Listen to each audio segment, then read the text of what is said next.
Que la paz del Señor, que sobrepasa todo entendimiento, nos alcance a todos el día de hoy. Hoy quiero hablar de un tema interesante que nos atrapa a todos. Y es el título de la palabra hijo de hombre.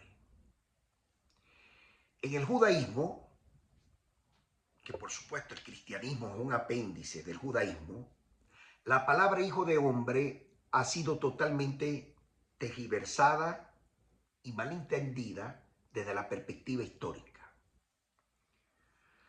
Es de muy importante hacer saber de que esta palabra, este título, hijo de hombre, tiene mucho que ver con el origen y propósito de los hombres que aparecen en la Biblia que hicieron un trabajo loable en su momento designado por Dios.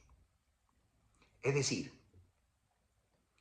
hombres nacidos de mujer por una relación evidentemente consentida con un hombre. En los tiempos primeros, cuando Dios empezó a crear el mundo, primero creó los ángeles, arcángeles, querubines, serafines, en el reino de los cielos. No había ángeles allí, muy importante eso. No existían mujeres o no existen. Baja a la tierra, Dios que no tiene cuerpo humano, no tiene mujer, no tiene manos, no tiene cara, se manifiesta en forma de nube, nos dice la Biblia, a veces en fuego, ¿verdad? Y a veces en un silbido, un soplo, según la Biblia. Dios crea de la nada este mundo en la tierra, la cual habitamos. Estaba desordenada y vacía, dice la Biblia. Génesis 1:1, puede usted ver la información allí. Y bueno, apartó las aguas de las aguas, saca la tierra, empieza a crear, crea el día, crea la noche, crea todo lo que él ve que es necesario y que era bueno para el momento de su creación, que sigue siendo bueno. Y una vez hecho los animales, hecho la manera como se iban a alimentar, cómo se iban a reproducir, hembra y macho los hizo al hombre del polvo de la tierra. No fue de la tierra per se, del polvo. El polvo que está dentro de los espacios. De ahí agarró Dios e hizo al hombre con sus manos. Dice la Biblia que sopló sobre su boca aliento de vida. Entonces se hizo el hombre alma viviente. El Espíritu de Dios sopló sobre él y le dio su espíritu y le dio un alma y obviamente un cuerpo. Obviamente.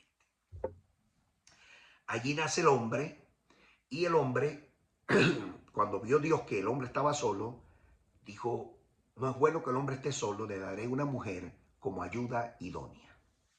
Hay una discusión dentro del pueblo judío, no en el pueblo cristiano. En el pueblo judío hay mucha más información porque de aquí viene la palabra.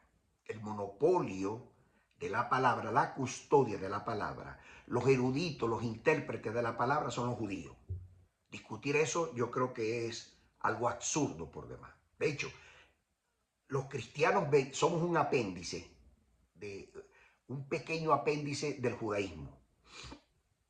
Entonces, una vez que Dios hizo todo esto, Dios dijo, no es bueno que el hombre esté solo, le dio una mujer. La discusión que hay dentro del pueblo judío es que si la mujer fue sacada de la costilla, que si fue de la parte esta de aquí donde descansan más los ADN. Otros dicen que fue de la parte de las extremidades inferiores por la carencia de un hueso que está allí, etcétera. Lo que en consecuencia existen diferentes tipos, ¿verdad? Diferentes tipos de opiniones que vale la pena investigarlo porque para eso Dios le dio al hombre la posibilidad de ser co-creador junto a él para buscar alguna respuesta que en el libro sagrado dejó el Señor para deleite de la humanidad.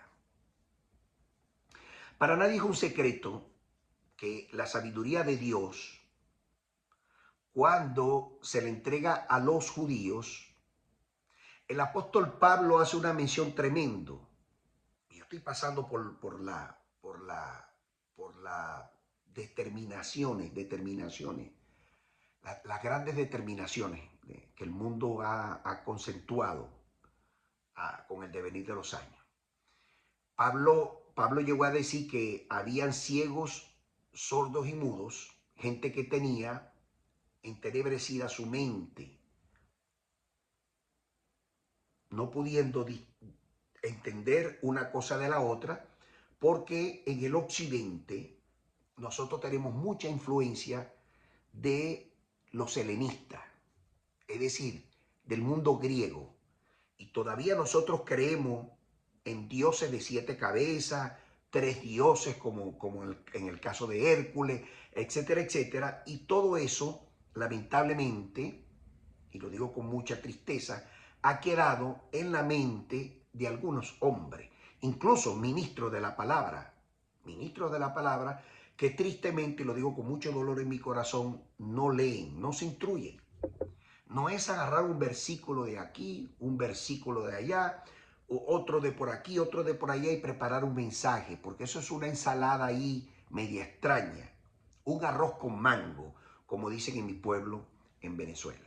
Usted tiene que leer completamente todo el capítulo para poder entender lo que está pasando en ese escenario. No es agarrar de aquí y de allá y hacer un sancocho de palabras. Perdonen ustedes la expresión, pero no consigo otra manera de referirme a eso. De manera que nosotros tenemos que ser muy cuidadosos en esto, porque la ignorancia es atrevida. La ignorancia atropella. La ignorancia pasa por encima incluso de la lógica. Y la ignorancia es tan perseverante en medio de su contumacia, que a veces por querer mantener una hegemonía por encima de la lógica interpretativa, bueno, pasamos por ella sin escatimar esfuerzo. La dureza del corazón es tremenda, porque cuando nosotros no queremos entender de que el pueblo judío, Dios lo puso como custodia de la Biblia, y que la Biblia per se son los 5 primeros libros, y que los demás libros que ahí aparecen acuñados en los 66 que yo conozco son históricos y que forman parte de una historia, y que todos estos libros dependen enteramente de estos 5 primeros, entonces vamos a empezar a tener sabiduría de lo alto. En el occidente, la teología, especialmente la iglesia más grande, que es la que ha hecho impresión de la Biblia que hoy conocemos en el occidente, de los 66 libros, especialmente Reina Valera, que es la más vendida en el occidente, no así en los brasileros, porque ellos tienen una Biblia que se llama Almeida, pero es la que más se vende en Hispanoamérica, en la parte de hispanoparlante o hablante, Reina Valera. Esas Biblias fueron acuñadas evidentemente por el Vaticano, es decir, por la Iglesia Católica, desde la primera como que Biblia impresa, el Oso, 1909 hasta 1960, ya por ahí salió una. Otra más que imprimieron. Evidentemente, con esos años, la Sociedad Bíblica Anónima ha venido a hecho unos cambios sustanciales, no en lo que llamamos el Viejo Testamento, la Torá, sino en las cartas apostólicas, las cartas exhortativas de Pablo, de Pedro, en los masoretas, en los evangelios, etcétera, etcétera. Ha habido cambios allí que están a la luz del que estudia, Cuando uno es estudioso de esto y busca información y se da cuenta, hay cambios sustanciales terribles, que una coma puede cambiar el sentido lógico de lo que está escrito ahí. Una coma, una palabra, en fin. Dicen los eruditos en materia de, de lingüística, que un traductor, cuando está traduciendo de una lengua a otra, o de un idioma a otro, eso es lengua, cuando habla la Biblia dice lengua, se refiere a idioma, se pierde un 15% en lo que al autor quiso decir. Cuando está una persona haciendo esa transcripción, tiene que cuidar mucho lo que quiere decir en ese idioma la expresión del autor. Porque un pequeño error cambia completamente el contexto histórico. De manera que el texto no se puede tergiversar porque crearía un pretexto y el pretexto crea un sinfín de interpretaciones. Yo quiero hacer un análisis junto a ustedes de la palabra hijo de hombre que está en la Biblia. Históricamente hablando, significa hijo de Adán, Ben Adán, en el judaísmo, de donde viene todo esto. Y se refiere evidentemente a un ser humano, no a un pequeño Dios. Eso no existe en la Biblia. Existe un solo Dios y la Biblia es clara y contundente. Uno solo, no existen dos ni tres, un solo Dios, uno solo. No existen dos ni tres. Es muy importante esto, aclararlo, porque si no entendemos esto, evidentemente vamos a seguir fallando en la interpretación correcta de la palabra. A continuación, yo te voy a decir de dónde viene el origen de esto, del título hijo de hombre.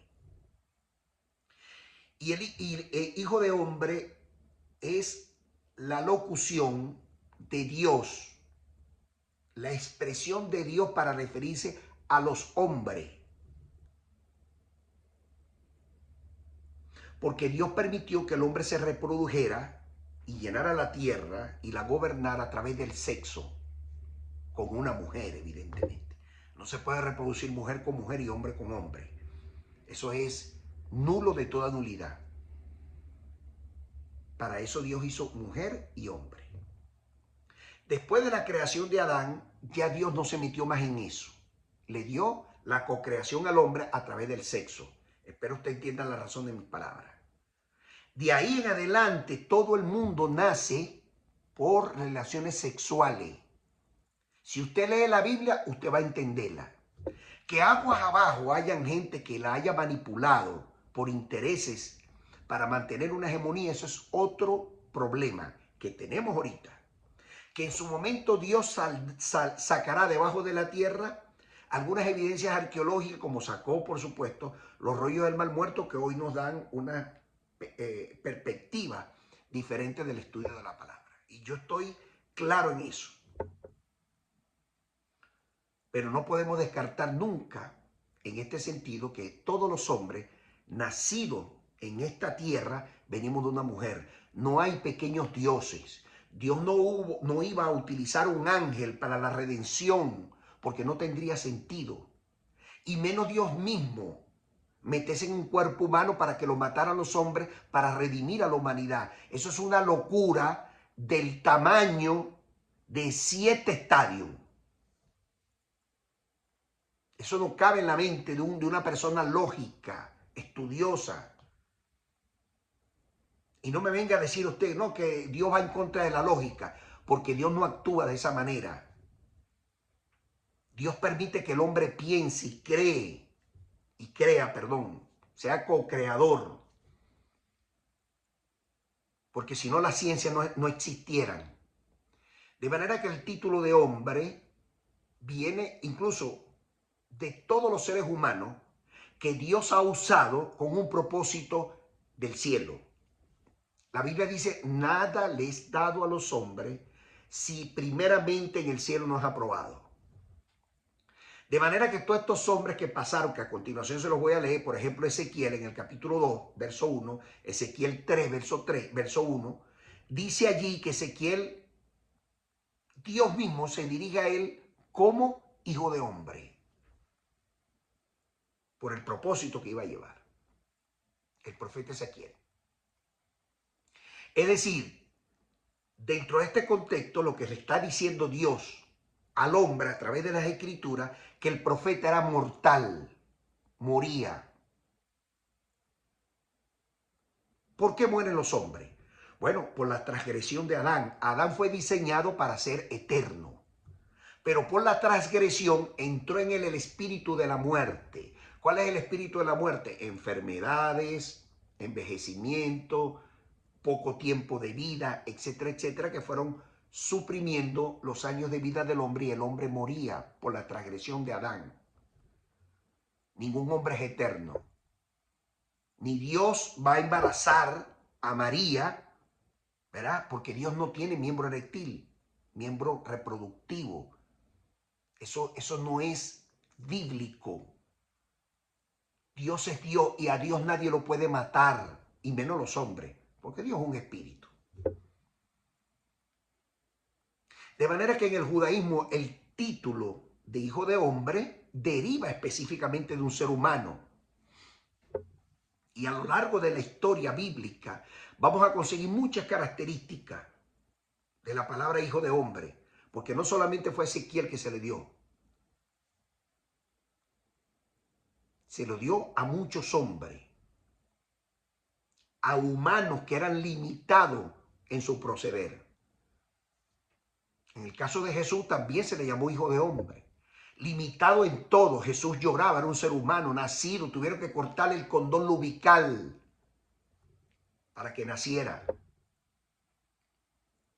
Viene una relación consensuada entre María y entre como que su esposo, José, pues. Eso de que es un pequeño Dios es una hegemonía, tamaña irresponsabilidad de la Iglesia Católica, con todo el respeto lo digo, porque ha hecho un daño terrible con esto, que es el Dios de la Iglesia Católica. Usted va a cualquier iglesia católica y va a ver ahí a Jesús en una cruz allí sangrando, con cara así de tristeza, casi que llorando. Ese es el Dios de la Iglesia Católica, apostólica y romana. No miento. Usted allí en los sermones que ellos van a dar, nunca van a hablar de Yohei Bahei, el Dios de Israel, el Dios suyo y el Dios mío. Nunca van a hablar de eso. Porque si hablaran de eso y dijeran que el Dios de la Iglesia Católica es el Dios de Israel y el Mesías es Jesús, entonces ellos están reconociendo la autoridad espiritual de Israel. Y no creo que les convenga eso, por muchas razones, históricas, teológicas y políticas.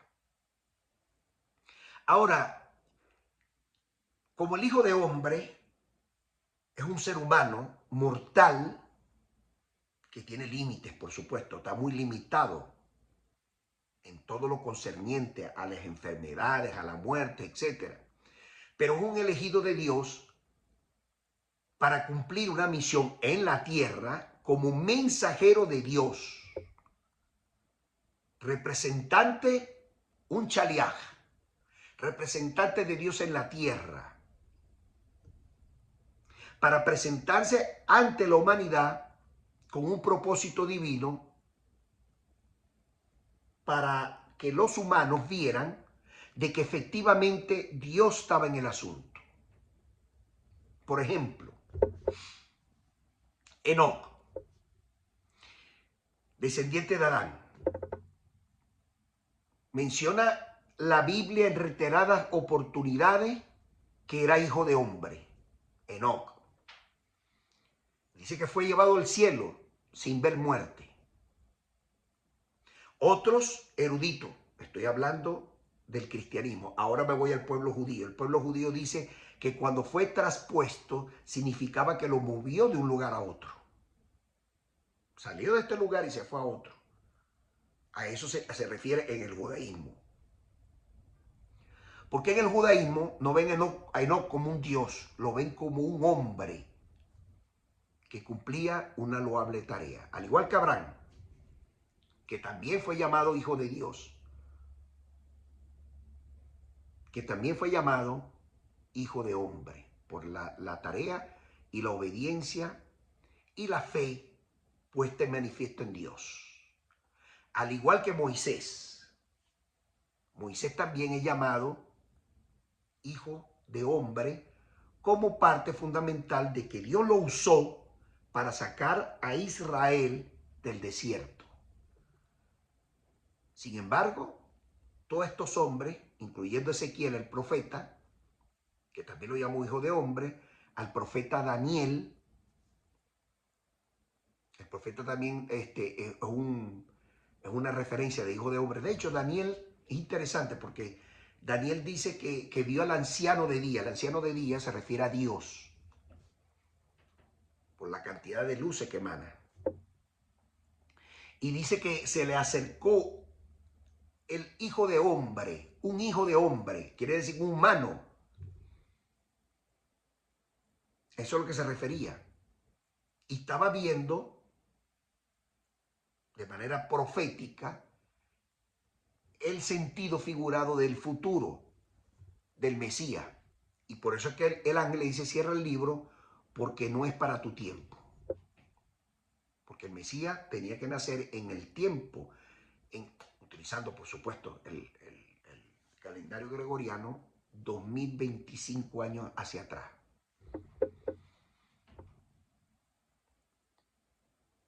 Así de sencillo. De manera que Jesús, que es al que se refiere por supuesto Daniel, también es otro ejemplo de hijo de hombre. De hecho, los 4 evangelios, tanto Mateo, Marco, Lucas y Juan, lo nombran allí y dicen que es un hijo de hombre, hijo de hombre. De manera que Jesús, por eso es que lloraba, por eso es que sangraba y por eso fue que lo mataron en la cruz, mis queridos hermanos y hermanas. Mire, decir esto cuesta, tiene un precio muy alto. Yo he perdido muchos amigos por esto, porque yo soy formado teológicamente en el mundo cristiano. Soy formado allí, de allí vengo. Yo no soy judío, ni ando con un kipá, ni soy gentil, que conocí a Jesús en el camino. Y como mediador me llevó al Dios de Israel. Y bueno, y me atreví algún día a pasar el otro lado del Jordán sin pasar el límite que existe. Hay un límite que existe de pasarse al judaísmo. Yo no he llegado allí, solamente la voluntad de Dios lo permitirá. Pero recoge en esencia las palabras del apóstol Pablo, cuando dijo, el que llegó incircunciso, quédese como está. El que llegó circuncidado, quédese así como está. Lo importante es reconocer a Jesús como el Mesías. Y deslindó un problema teológico terrible que había en esa época. Y Pablo recibió una revelación divina del cielo, donde el pueblo gentil podía formar parte del pueblo de Israel, no como extranjero, como avenadizo, sino como parte y miembro del componente a través de Jesús el Mesías. Efesios capítulo 3, verso 6.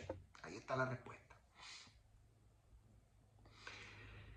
El título del Hijo del Hombre y el origen de este título, que aparte que Daniel también lo tenía, como ya lo habíamos dicho, y el significado en el sentido figurado de Jesús como Hijo de Hombre, en numerosas ocasiones habla de una identidad mesiánica. Es decir, a ver cómo explico esto. Cuando nosotros hablamos de Jesús como Mesías, estamos hablando de una figura que en el judaísmo es muy bien conocida. El Mesías era el que iba a redimir al pueblo de Israel. Prometido desde Génesis 49,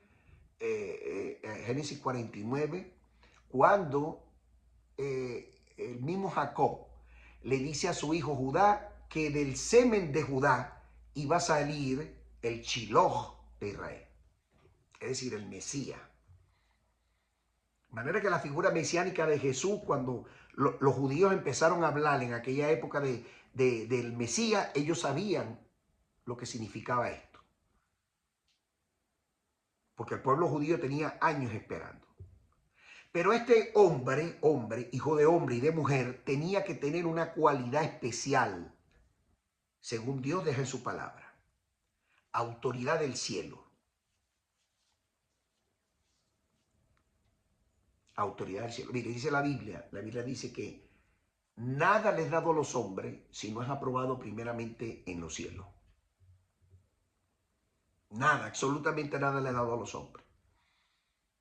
Y si usted lee la Biblia, en Getsemaní, es donde Jesús se da cuenta que es el Mesías prometido.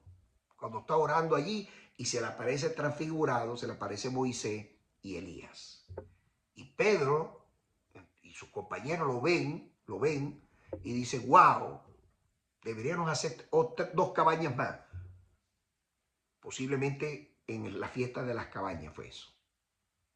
Bendito sea el Eterno. Y el mismo Dios habló allí. Habló y le dijo: este es mi escogido. ¿Y qué dijo Jesús? No se lo digan a nadie, porque decir que era el Mesías en aquella época era la muerte segura, que fue lo que sucedió con Jesús. Y con todos aquellos que creían tener el perfil de ser el Mesías, también eran matados. Bueno, estoy recordando ahorita de Joni, el hacedor de círculo, un profeta tremendo que utilizaba a Dios fuertemente, que hacía círculos para que lloviera en Israel, la lluvia temprana y la lluvia tardía, que en el desierto no es nada fácil. Y entre él muchísimos más. Jonathan Ben Zakkai, se me ocurre. He estudiado mucho de esto y por eso le hablo con propiedad. De manera que la autoridad divina era importantísimo. También tenía que tener el perfil de Isaías 53. Es decir, tenía que sufrir, ser siervo sufriente, de comprimirlo necesariamente hasta la muerte. Es decir, como dice la palabra, hasta lo sumo. Hasta lo sumo. Y eso tenía que ser un hijo de hombre, sufrimiento hasta lo último, que fue lo que pasó con Jesús en la cruz del Calvario. De paso, muchos se toman la muerte de Jesús como algo muy simple, pero es muy complejo.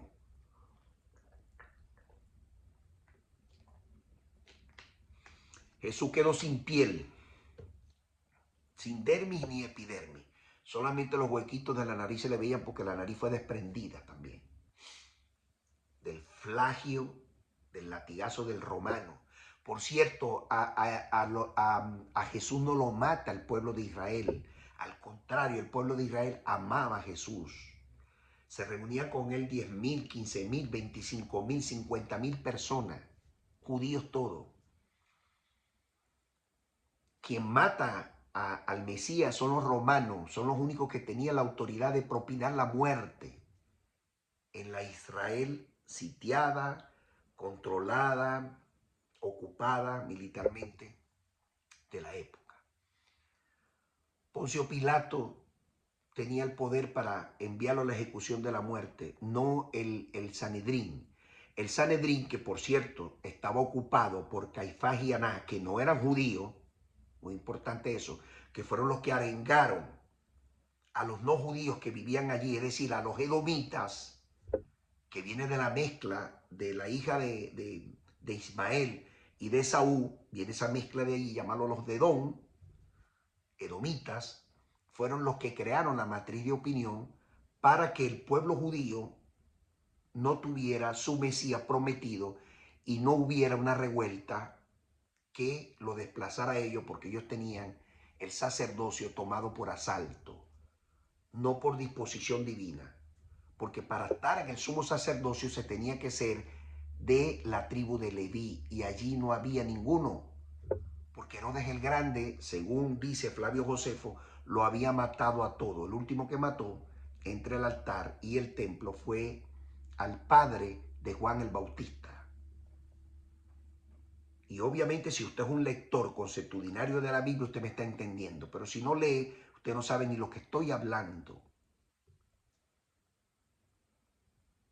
He visto muchos cristianos que se van a debate con personas que son lectores, estudiosos, rabinos, con unos estudios tremendos, y tú te pones a debatir con estas personas sin tener ni siquiera el estudio básico. Y cuando llegas allá te van a volver papita frita, maní o tostón. Esto requiere estudio, requiere tiempo, requiere revelación divina dado a los hombres, insisto. Nada les dado a los hombres si no viene aprobado del cielo.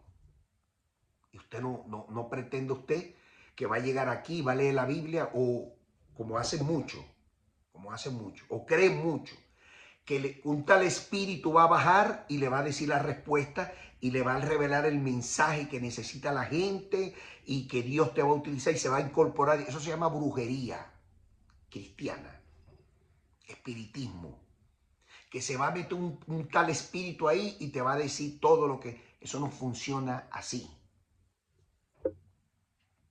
Todos estos hombres que le nombré, incluyendo a Jesús, tuvieron que prepararse. Jesús estudió en una yeshivá, como estudiaban todos los judíos. Se hizo rabino en la yeshivá, especialmente las del Qumran. Cueva número 4, cueva número 7, de los rollos que están allí, así lo certifican. No dicen el nombre Yeshu o Jesús, pero lo insinúan, al igual que el de Juan el Bautista, entre otros. Pero si usted no lee, no investiga, ¿cómo lo va a saber? Es difícil. Dentro del perfil de este hijo de hombre, del Mesías, entre otras cosas, tenía que tener humildad. Y Jesús la tenía. La demostró durante toda la presentación de los 4 masoretas. Siempre con disposición de servir a todos. Isaías 53, así lo determina. Tenía que tener autoridad dada por Dios desde el cielo. Y por eso es que el Mesías se daba el tupé de decir, el Hijo del Hombre. Oiga eso. El Hijo del Hombre tiene autoridad dado por Dios para perdonar pecados. Porque el único perfil que permitía esa autoridad era exclusivamente para el Mesías, no para los otros hijos de hombre. Por eso Juan el Bautista le pregunta, ¿eres tú el que estamos esperando o tenemos que esperar a otro? No es porque dudaba, sino porque ellos estaban buscando ansiosamente el Mesías, y el Mesías salió de las cuevas del Qumran, en la figura de Jesús, porque ni Jesús mismo sabía. Y Jesús le manda a decir a Juan, le dice, bueno, los cojos andan, los muertos se levantan, los enfermos son curados, los ciegos ven, los mudos hablan. Era una referencia de que efectivamente este hombre llamado Mesías tenía que tener la certificación del cielo, la aprobación de Dios con este perfil.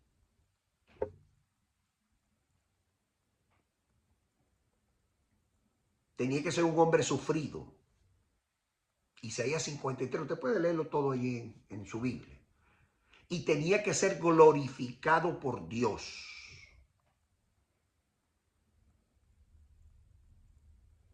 ¿En qué sentido? Dios tenía que, por todas, el perfil que reunió, levantarlo entre los muertos al tercer día como estaba la promesa. Y que en este caso en Jesús se cumplió, se consumó. Exactamente el tercer día, a la puesta del sol, Dios levantó a Jesús entre los muertos. Es decir, le puso cuerpo nuevo, porque el cuerpo que él tenía lo habían flagelado tanto que no servía. Había quedado como rama seca. Su piel totalmente arrugada por la carencia de dermis y epidermis. Su cuerpo estaba totalmente destruido, excepto sus huesos. Entonces Dios le puso un cuerpo nuevo, sopló de nuevo aliento de vida en él, y su alma la devolvió de nuevo. Es decir, espíritu, alma y cuerpo. Y ese era el debate que había en las iglesias, pero que había en el tiempo de Jesús en la sinagoga, las discusiones entre fariseos, saduceos y esenios, como tercera escuela no aprobada por los romanos. Ese era el debate de nunca acabar. Si la resurrección entre los muertos era a través del alma, los saduceos decían del cuerpo, o a través del espíritu.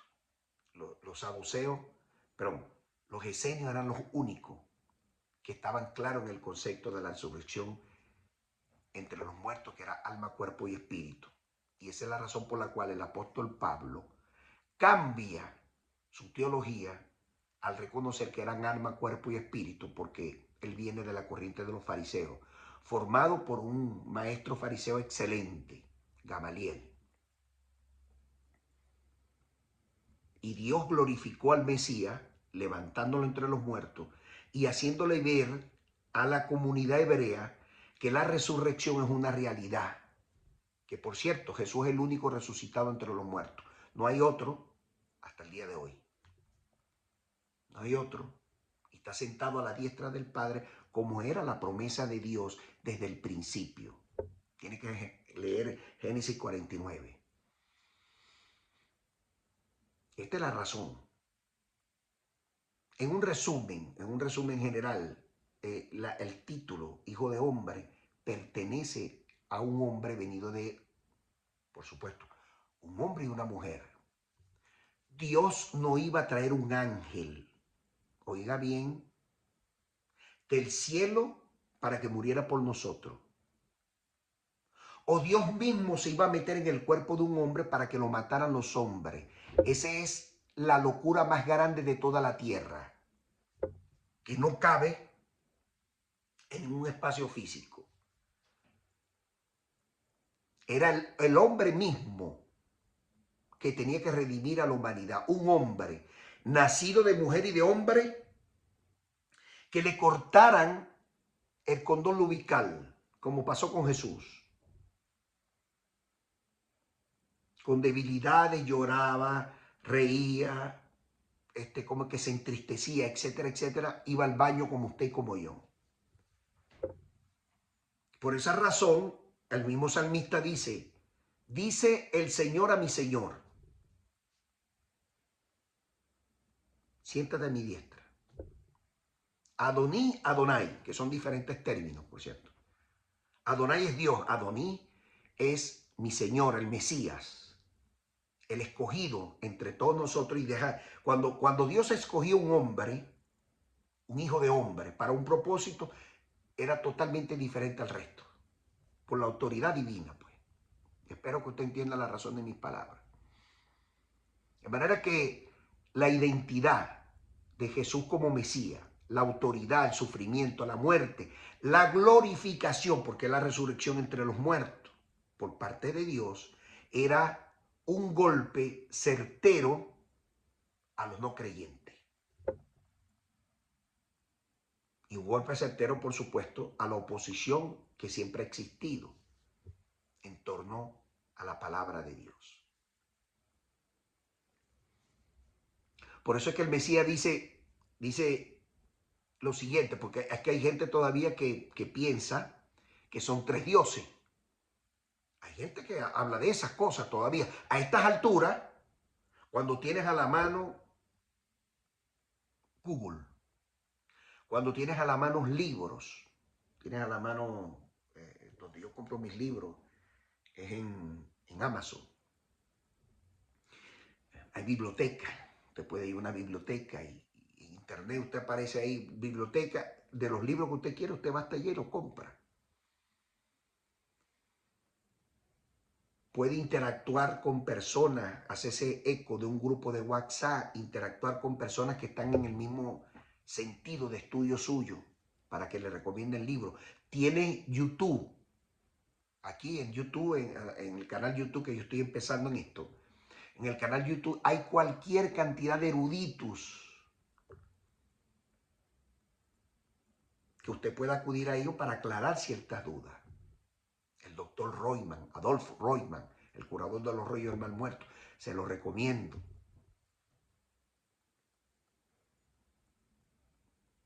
Así como él hay muchísimos. El doctor Dan Ben Abraham, excelente. Confieso que de él aprendió mucho. Como también hay gente enemiga de Jesús, también. Yo los escucho a todos. Toma lo bueno y agárralo y desecha lo malo. De manera que el título hijo del hombre o hijo de hombre se refiere exclusivamente a un ser humano, y eso no lo dice Jorge Gómez, eso lo dice la teología judía, la hebrea. Porque Dios no puede ser hombre.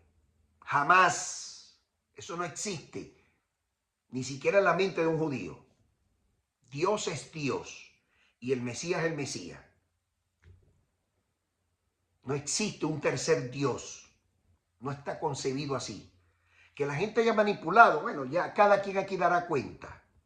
Yo voy a dar cuenta por cada una de las palabras que estoy haciendo en este video. El día del juicio.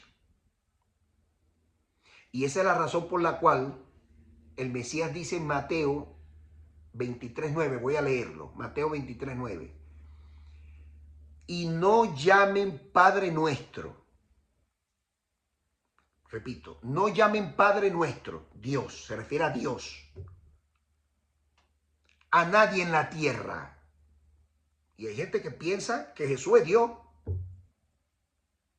cuando la Biblia dice todo lo contrario. Eso demuestra que no están leyendo. Dice, termina aquí Jesús diciendo, porque uno es nuestro Padre, Dios, uno solo es, y está en los cielos. Mira, hermano, vea, si el mismo Mesías, Jesús, está diciendo que Dios es uno solo y que está en los cielos, ¿por qué nosotros seguimos desgastándonos que Jesús es Dios, que el Padre y el Hijo y el Espíritu Santo, cuando el mismo Jesús nos los deja aquí en la Biblia? Clarito. Y yo no entiendo cómo la gente, oye hermano, o están ciegos, sordos y mudos. Pareciera que le costara mucho asimilar algo tan sencillo que un niño de 5 años lo digiere. Mire, el Mesías fue interpelado por los escribas de la época.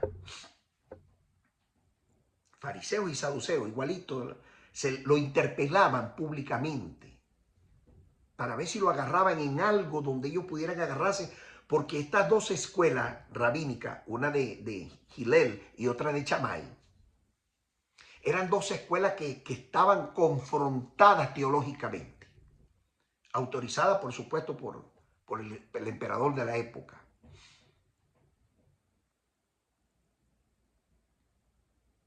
Y no era fácil, porque las discusiones eran de Padre y Señor nuestro, y los judíos siempre han tratado de darle la mejor interpretación a la Torá. Y en eso se caracterizó Jesús, de tumbar cercos de protección, porque la gente no entiende que obras de la ley son diferentes términos.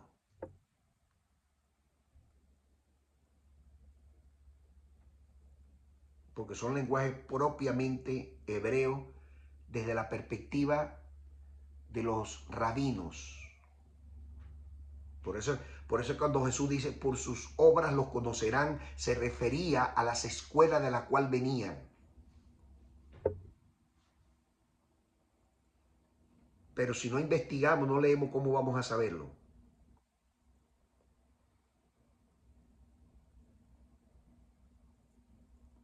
No es fácil. Y yo entiendo todo eso. Y yo quiero, porque, o sea, Dios primeramente lo pone en mi corazón, pues lo demanda en mi corazón, de que estas pequeñas cositas que aunque usted no crea, hacen una gran diferencia. Bajo la ley, obediencia a la ley y obras de la ley. Mire, cuando usted sepa diferenciar estos tres términos, usted va a entender perfectamente el apóstol Pablo.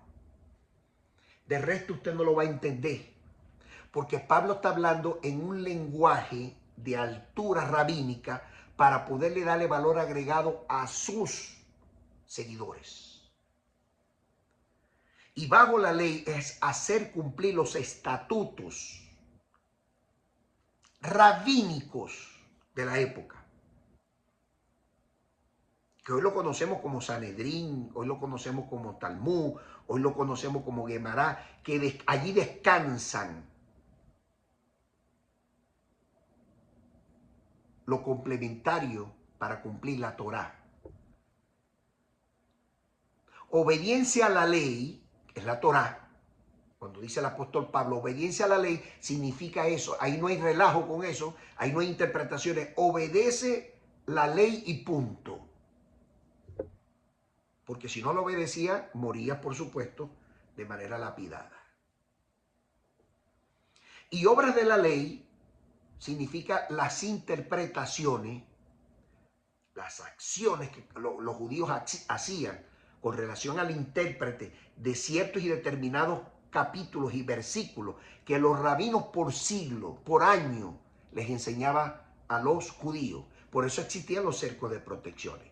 Pero si usted no sabe nada de esto, es evidente que usted va a interpretar la Biblia como a usted mejor le parezca. Y ese tal espíritu que vino a ti de forma mágica, entonces te va a interpretar, pero tú no estudias, sino que lo que se te viene a la cabeza, tú lo tiras para adelante. Y eso no es ético.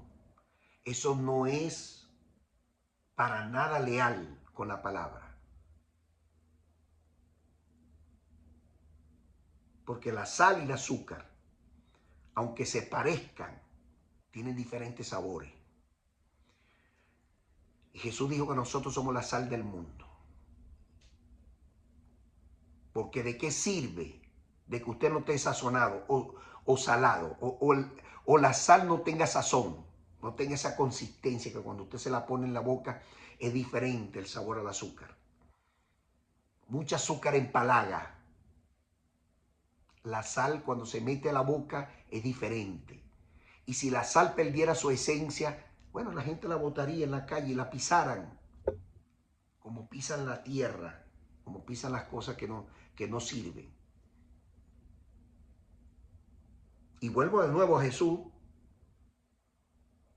y la interpelación de los fariseos y saduceos, cuando le dijeron en Marcos capítulo 12, verso 29, y lo interpelaron: ven acá, maestro, rabino, díganos algo. ¿Cuál es el primer mandamiento? A Jesús dijo: oye Israel, el Señor nuestro Dios, uno es, uno. No dijo dos, ni dijo tres. Mire, si Jesús hubiese dicho aquí que eran tres, estuviéramos obligados teológicamente a cumplirlo. Pero dijo que era uno solo. Y está concatenado perfectamente con Deuteronomio.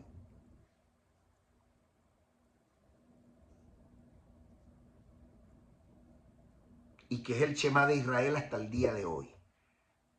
Y esa es la razón por la cual, cuando nosotros estamos predicando el Evangelio que el Mesías nos dejó a los no judíos a través del apóstol Pablo, y hablamos con un judío,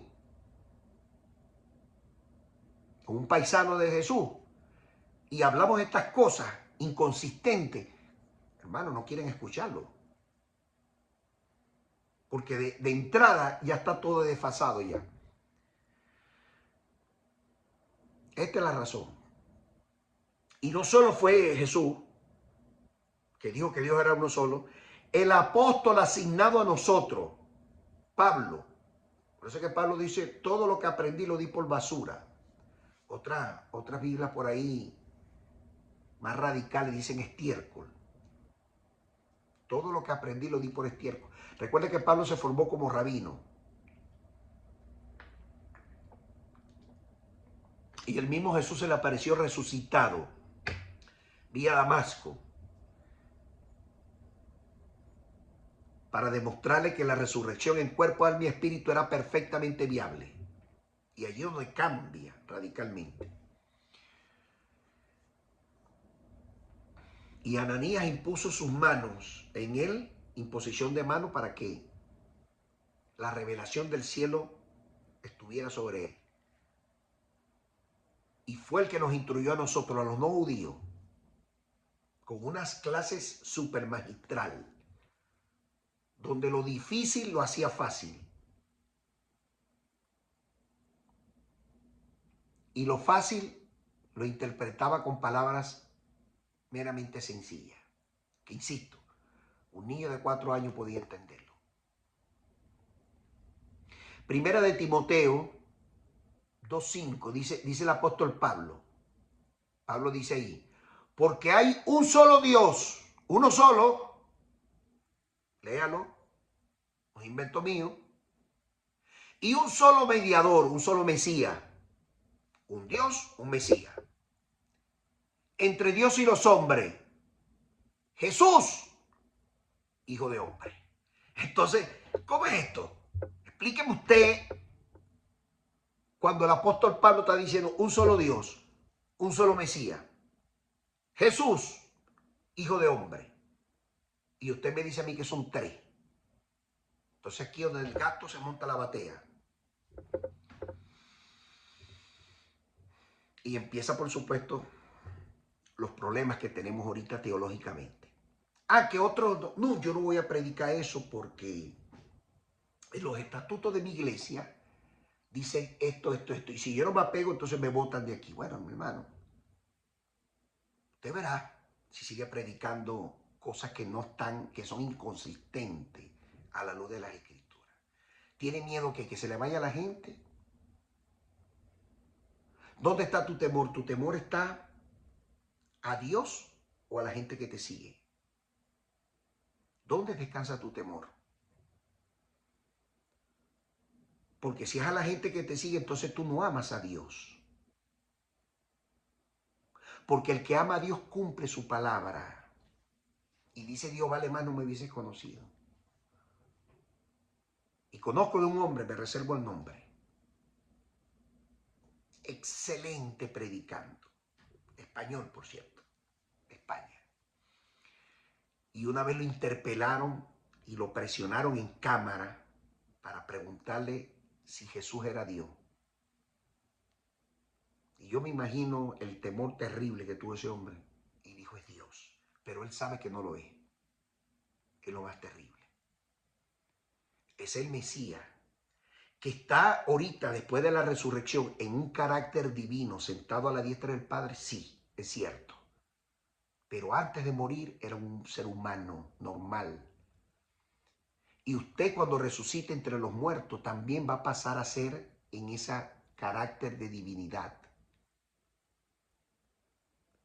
Deidad y divinidad son diferentes. Deidad es Dios. Divinidad son los hombres cuando lleguen a alcanzar la vida eterna.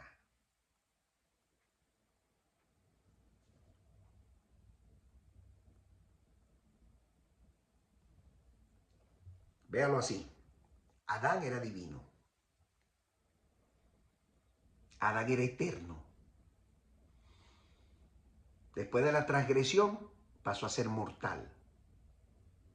Murió. Pero el segundo Adán, que Jesús, el Mesías, el que iba a redimir a toda la humanidad, murió y al tercer día Dios lo resucita entre los muertos.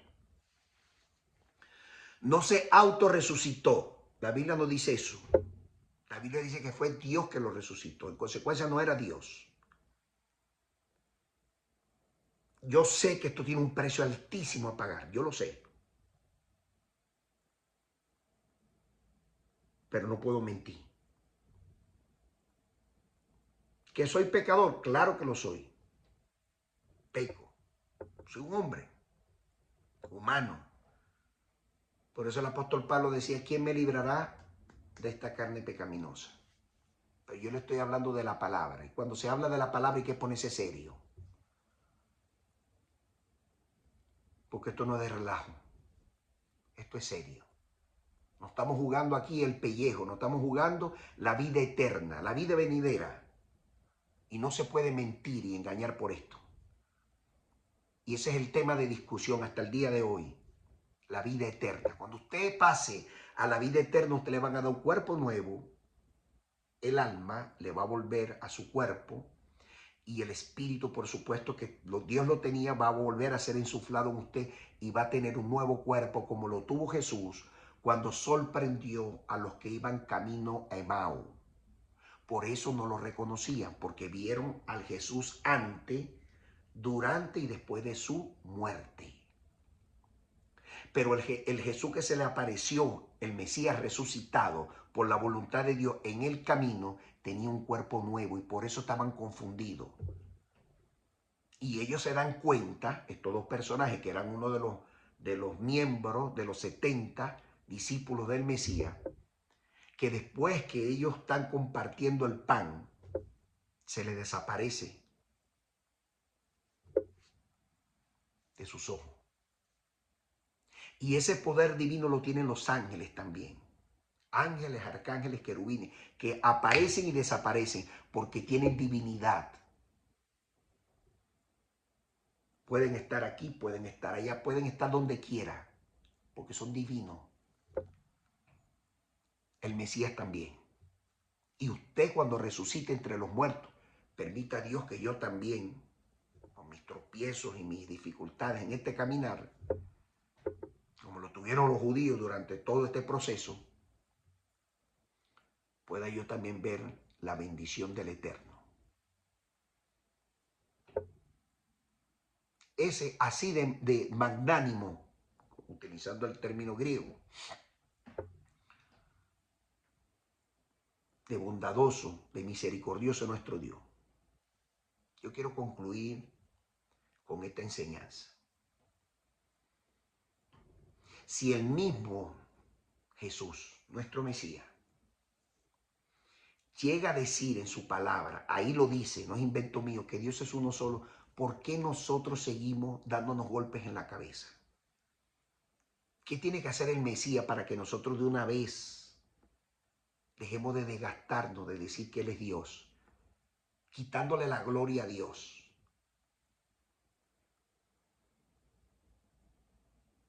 ¿Acaso se nos olvidó que Dios escogió a Jesús como Mesías, como hombre y no un ángel?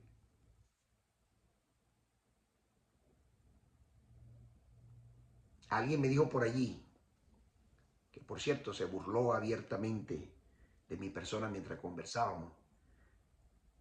Cuando estaba riendo a carcajadas, pareciera que yo estaba viendo al diablo o escuchando al diablo, burlándose, que el Señor lo reprenda de la sagrada palabra. Tremendo esto. No es fácil. Que el blasfemar contra el Espíritu de Dios, el que blasfema contra el Espíritu Santo no tiene perdón ni en este mundo ni en el venidero. Y le dije, eso es cierto, pero yo no estoy blasfemando contra Dios. Porque el Espíritu Santo es Dios mismo. Es un espíritu y es santo. Yo no soy blasfemo, ni estoy poniendo a Jesús por encima de él. Al contrario, lo estoy honrando. Estoy reconociendo que Dios es uno solo y que el Mesías es uno solo. Y que si me apego a lo que dice esto, a lo que está en la Biblia, yo estoy cumpliendo con lo que Dios estableció en su palabra. Ahora, si digo todo lo contrario, ¿verdad? Entonces yo estoy mintiendo. Y termino con esto. El mismo apóstol Pablo lo dijo. Primera de Corintios 15, 24 en adelante. Usted lo va a leer usted mismo. Yo se lo voy a leer aquí, pero usted va a buscarlo en su Biblia. Dice, entonces vendrá el fin.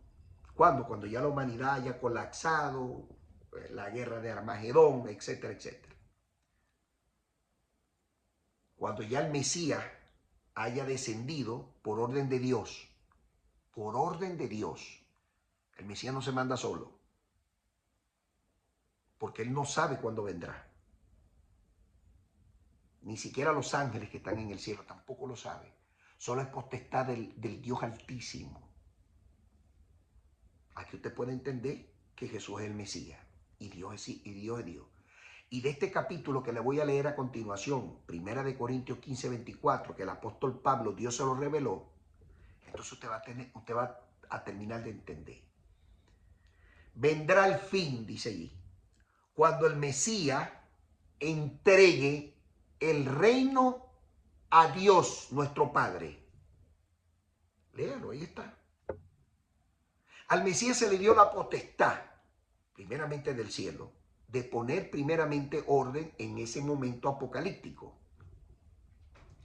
En ese momento de desorden, de la guerra de Armagedón, él va a poner a todos sus enemigos debajo de sus pies. ¿Quiénes son sus enemigos? En esa época, el antimesías, un blasfemo, un judío. La Biblia dice que va a ser homosexual, lo refiere Daniel. Del amor de la mujer no dará caso. Va a venir de padre judío, no practicante. Va a atacar al pueblo de Israel, va a romper el convenio de paz. Y como no va a poder derrotar a Israel, va a arremeter contra los cristianos de esa época, le va a hacer la guerra, eso está en Apocalipsis. De manera que la iglesia y el pueblo de Israel van a pasar por esa gran tribulación, que es la que habla aquí. Pero cuando el Mesías haya puesto a todos sus enemigos debajo de sus pies y los venza, entonces le va a entregar el mando a Dios. No, él se va a quedar con el mando. Él no es Dios. Él es nuestro Mesías, nuestro sacerdote puesto por Dios para ministrar nuestras almas en aquel día. Dice, cuando suprima todo dominio, toda autoridad, todo poder. Pues el Mesías tiene que reinar hasta que todos sus enemigos estén bajo sus pies. Pero luego que todas las cosas en la tierra le hayan sido sujetadas, también como las cosas le están sujetadas, él sujetará esas cosas como Mesías al Padre, al Dios Altísimo, para que Dios siga siendo todo en todo. Primera de Corintios, capítulo 15, del verso 24 al verso 27. Si el mismo apóstol Pablo lo está diciendo, y el mismo Mesías a través de Juan, capítulo 20, verso 17, dice que el Mesías es el que está sentado a la diestra del Padre, a la derecha, el trono de Dios, y no en el trono, en el centro. Quiere decir que el Mesías no es Dios. Y cuando él iba en ascenso, en ese capítulo 20, verso 17 del libro de Juan, dice, no me toquen porque yo tengo que subir a mi Padre. No dijo a mi trono, dijo a mi Padre, a su Padre, a mi Dios, a nuestro Dios. Más claro, no le puedo explicar, mis hermanos. Yo voy a hacer una oración. Es necesario hacerla. Amantísimo Dios del cielo, Padre eterno. Tu palabra fiel y verdadera dice que la sabiduría la das tú, por supuesto, en una de la carta de Santiago. Tú dices que tú das la sabiduría abundantemente y sin reproche a aquel que te la pida. Yo voy a poner, Señor, esta oración en manos de aquel hombre o mujer que está escuchando este mensaje. Tú sabes y entiendes que a mí no me gusta ser popular o ser un youtuber o nada de eso. Yo quiero llegarle a ese grupo poco, pero que tengan una revelación tremenda de tu palabra. Si esa persona levanta una oración pidiendo sabiduría del cielo, así como yo te la pedí en su momento, dásela abundantemente, para que cuando lea tu palabra pueda diferenciar el azúcar de la sal, Señor, y pueda poner los puntos en las IE para saber diferenciar el rol del Mesías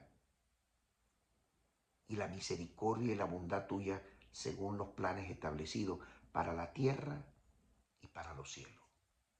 Por los méritos de Jesús, nuestro Mesías. Amén, amén y amén. Que Dios te bendiga más.